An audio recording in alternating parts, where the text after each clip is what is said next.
तो ये exercise 6.2 lines and angle class 9 के एनसीईआरटी की एक्सरसाइज है।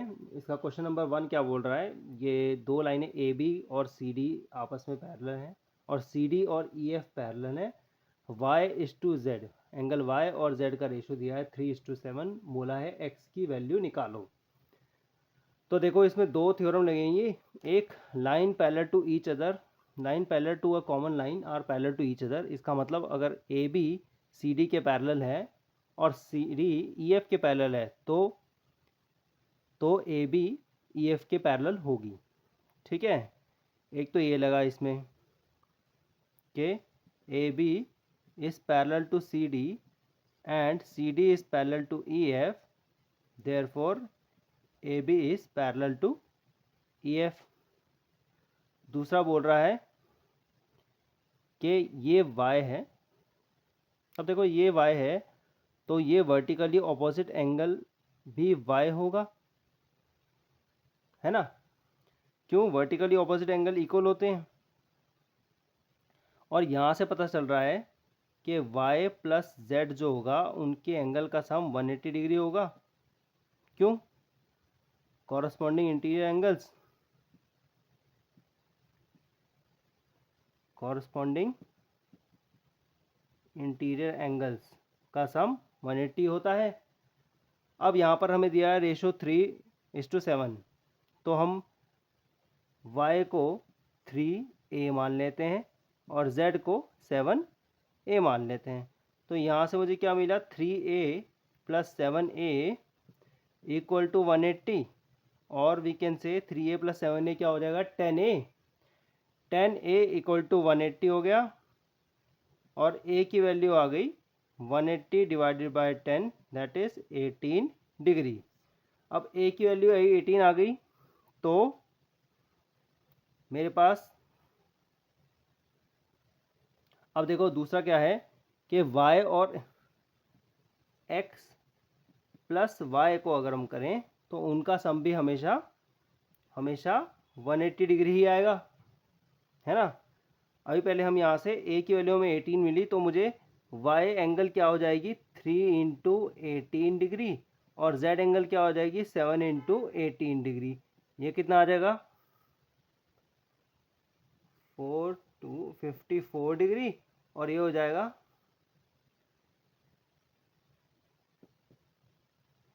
126 डिग्री। ठीक है, अब यहाँ क्या बोल रहा है, अब देखो यहाँ पर ये भी कॉरस्पॉन्डिंग इंटीरियर एंगल है x और y, इन दोनों का सम जो है पैरेलल लाइंस के बीच में कॉरस्पॉन्डिंग इंटीरियर एंगल का सम 180 होता है। y मेरे को पता चल गया 54 है, तो मुझे x की वैल्यू पता चल जाएगी। x की वैल्यू क्या होगी -54 विच इज 6 और 7 126 डिग्री। ठीक है, ये दूसरा क्वेश्चन है, ये एक फिगर दी हुई है जिसमें बोला हुआ है ए बी और सी डी पैरेलल हैं और ई एफ जो है वो सी डी के परपेंडिकुलर है, मतलब ये एंगल 90 डिग्री होगा। ठीक है, और जी ई डी ये पूरा एंगल की वैल्यू दी हुई है 126 डिग्री। फिर आपसे पूछा हुआ है ए जी ई ये एंगल निकालिए, जी ई एफ खाली ये एंगल निकालिए और एफ जी ई ये एंगल निकालिए। ठीक है, अब देखो दो पैरेलल लाइन है और यहाँ पर ये एंगल 90 है और ये टोटल जो है वो 126 है। तो देखो हम ये लिख सकते हैं जी ई डी को कैसे लिख सकते हैं, angle G E F plus angle F E D, G E D जो मुझे जी ई डी जो है ये जो गिवन है 126 डिग्री, वो इस एंगल को प्लस इस एंगल को जोड़ के बनाए। तो जी ई एफ मुझे निकालना है, जी ई एफ और मुझे पता है एफ ई डी क्या है, एफ ई डी 90 डिग्री है।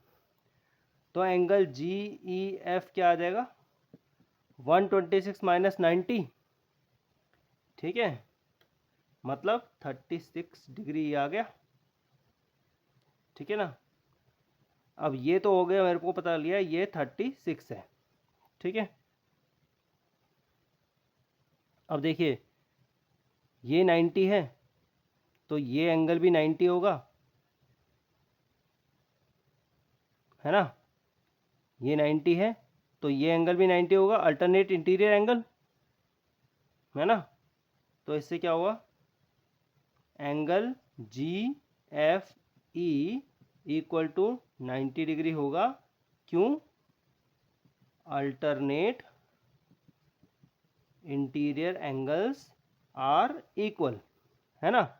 अल्टरनेट इंटीरियर एंगल मतलब जो जेड बनाती है ना एंगल, उनको बोलते हैं अल्टरनेट इंटीरियर एंगल। तो ये एंगल और ये एंगल अल्टरनेट इंटीरियर एंगल है, इसलिए ये 90 डिग्री होगा। अब इस ट्राइंगल में देखो, ट्राइंगल जी ई एफ में सारी एंगल का सम जो है वो 180 होना चाहिए। तो angle E G F plus angle G F E, है ना, E G F E plus angle F E G या G E F, angle G E F, इनका सम 180 डिग्री होना चाहिए। अब एक हमें पता है जी ई एफ क्या है, 36 है, और जी एफ ई क्या है, 90 है। तो मुझे एंगल ई जी एफ पता चल जाएगा। ये क्या होगा, एंगल ई जी एफ जो होगा वो होगा 180 degree minus 126 degree, that is कितना हो गया, 54 डिग्री। 54 डिग्री आ गया। तो ये एंगल एफ जी ई, ये जो पूछा हुआ था ये आ गया 54। अब हमें ये निकालना है, तो ये तो सिंपल है, लीनियर पेयर बन गया ये।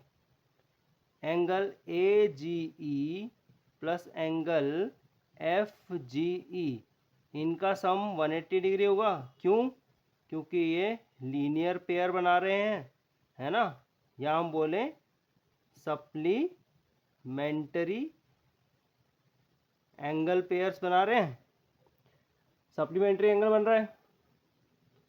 तो यहाँ से एंगल ए जी ई क्या होगा, 180 डिग्री माइनस एफ जी ई जो है 54 डिग्री, तो ये क्या आ गया 126 डिग्री, ठीक है। तो तीनों एंगल का आपको आंसर पता लिया, एक है 126, दूसरा है 54 और तीसरा है आपका 36, ठीक है। तो नेक्स्ट क्वेश्चन है हमारा क्वेश्चन नंबर 3, जिसमें बोला है कि पी क्यू एस टी के पैरेलल है, ठीक है, और एंगल दी हुई है पी क्यू आर जो है 110 डिग्री है और आर एस टी 130 डिग्री है। आपसे पूछा है क्यू आर एस, ये एंगल निकालिए। तो देखो इसमें हमें एक सिंपल सी कंस्ट्रक्शन करनी पड़ेगी, एक लाइन ड्रॉ करनी पड़ेगी पैरेलल टू एस टी, इसको मैं लिखता हूँ आर ए। तो क्या लिखेंगे हम, draw R A parallel to S T. अब देखो P Q is parallel to S T, ये हमें गिवन है, ठीक है, और आर ए भी एस टी से पैरेलल है। तो line parallel to a common line, lines parallel to common line are parallel to each other, है ना, ये थ्योरम है, lines parallel to a common line are parallel to each other. इस theorem के through जो है पी क्यू भी parallel हो जाएगा आर ए के, तो अभी तीनों लाइन आपस में पैरेलल है। अब देखो ये दो लाइन अगर पैरेलल है, if S T is parallel to R A, तो angle R S T plus angle S R A, इनका सम 180 हो जाएगा। क्यों? कॉरस्पॉन्डिंग इंटीरियर एंगल का सम 180 होता है। कॉरस्पॉन्डिंग इंटीरियर एंगल का सम 180 होता है। तो यहाँ से एंगल आर एस टी तो मुझे पता है 130 है, plus angle S R A is equal to 180 degree. तो एंगल एस आर ए क्या आ जाएगा? 180 माइनस 130 दैट इज 50 डिग्री। तो ये एंगल मेरे पास आ गई कितनी? 50। अब देखो ये पी क्यू और आर ए पैरेलल है। P Q is parallel to R A, और ये पूरी angle angle P Q R equal होगी एंगल क्यू आर ए के। क्यों? ये है अल्टरनेट इंटीरियर एंगल्स। है तो ये इसके इक्वल होगी। इसका मतलब क्या हो गया कि मेरा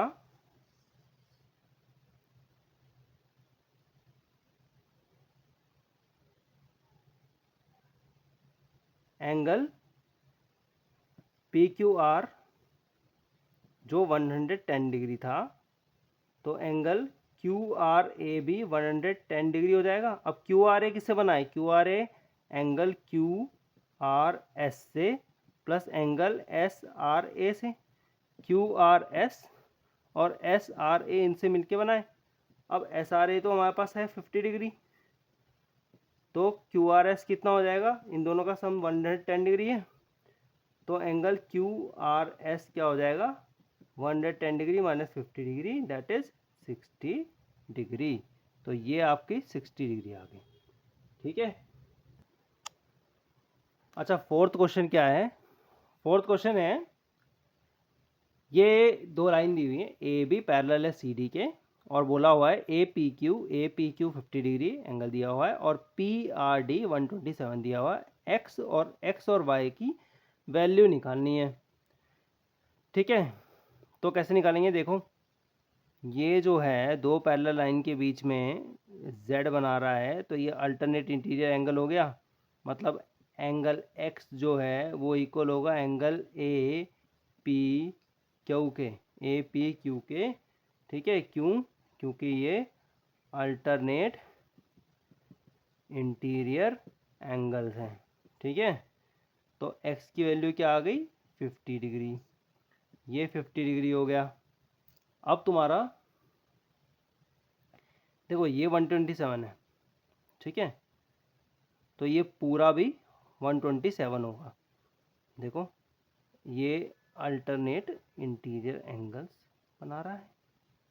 angle A P R equal होगा एंगल पी आर डी के। क्यों? Alternate interior angles are equal. तो A P R angle A P R क्या हो गया? ए पी आर हो गया हमारा 127 डिग्री। अब लेकिन ए पी आर क्या है? ए पी आर एक्चुअली क्या है? Angle A P Q plus angle Y है। ठीक है, अब ए पी क्यू का हमें पता है, ए पी क्यू तो 50 डिग्री है, गिवन है। तो ये 50 प्लस वाई हो जाएगा इज 127 डिग्री, और वाई की वैल्यू आ गई कितनी? 77 डिग्री है ना। कैसे आ गया 77? 127 माइनस 50 इज 77 डिग्री। तो वाई की वैल्यू क्या आ गई? 77 डिग्री। ठीक है, अब इस एक्सरसाइज का आखिरी क्वेश्चन है, इसको समझते हैं। देखो ये दो प्लेन मिरर दिए हुए हैं पी क्यू और आर एस। अब यहाँ पर एक लाइट रे दी है प्लेन मिरर में ए बी। ये लाइट रे जब इंसिडेंट हुई इस पे, तो ये रिफ्लेक्ट हो गई, बी सी बन के जो है दूसरी मिरर पे आई, फिर रिफ्लेक्ट हुई तो सी डी बन के निकली। आपको ये प्रूव करना है कि ए बी पैरेलल है सी डी के, ये आपको प्रूव करना है। और जबकि आपको दिया हुआ है कि पी क्यू पैरेलल है आर एस के, ये दोनों मिरर आपस में पैरेलल में रखे हुए हैं। तो करेंगे क्या, एक परपेंडिकुलर ड्रॉ करते हैं यहाँ पर और एक परपेंडिकुलर ड्रॉ करते हैं यहाँ पर। ये एंगल 90 है, ये एंगल 90 है। अगर ये 90 है तो ये पूरी एंगल भी 90 हो जाएगी, और ये 90 है तो ये पूरी एंगल भी 90 हो जाएगी। क्यों भाई? क्योंकि पैरेलल लाइन के बीच के एंगल कॉरस्पॉन्डिंग इंटीरियर एंगल का सम 180 होता है। अगर ये 90 है तो इसका सम, इसका भी 90 होगा, तभी सम 180 बनेगा। समझ आ गया? अब यहाँ पर जो है मैथ्स के थ्योरम के अलावा तुम्हारा साइंस का आपका लॉज ऑफ रिफ्लेक्शन भी यूज़ होगा, जिसमें angle of incidence is equal to angle of reflection होता है प्लेन मिरर में। ठीक है, तो एंगल ऑफ इंसिडेंट मतलब ये equal to angle of reflection. अगर ये आई है और ये आर है तो आई हमेशा आर के बराबर होगा। ठीक है, अब देखो ये एक लाइन है जिसका यहाँ पर 90 डिग्री है, यहाँ 90 डिग्री है, तो इन दोनों का और ये ट्रांसवर्स है। ट्रांसवर्स, दो लाइन के बीच में ट्रांसवर्स और सम हो गया कॉरस्पॉन्डिंग इंटीरियर एंगल का 90। तो इसका मतलब ये जो हमने लाइन खींची है ओ और ये वाई है ना, बी ओ जो हमने परपेंडिकुलर खींचा है आर एस पे, और सी वाई जो परपेंडिकुलर खींचा है पी क्यू पे, तो वो बी ओ आपस में पैरेलल है सी वाई के। अब ये पैरेलल हैं तो ये देखो ओ बी सी ये एंगल और वाई सी बी ये एंगल, वाई सी बी, ये दोनों एंगल इक्वल होंगी।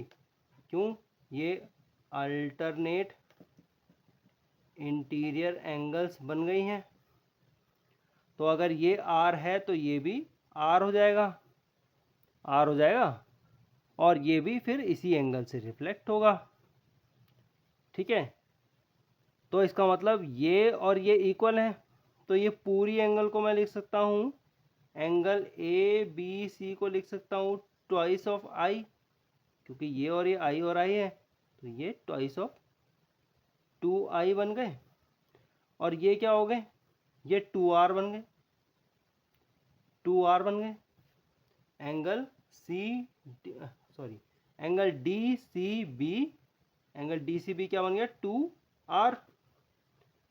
और यहाँ से हमें पता है कि आई और आर इक्वल हैं। इसका मतलब क्या है, angle A B C equal to angle D C B. Angle A B C ये एंगल इस एंगल के बराबर हो गया। अब अगर ये एंगल बराबर हैं तो ये है क्या, देखो ये तो अल्टरनेट इंटीरियर एंगल्स बन गए दो पैरेलल लाइन के बीच में। ठीक है, तो they are alternate interior angle between two parallel lines. ठीक है, इससे प्रूफ होता है A B is parallel to C D. So धन्यवाद दोस्तों, नेक्स्ट चैप्टर के साथ आपके साथ फिर मिलते हैं। तब तक के लिए अपना ध्यान रखिए। Good bye.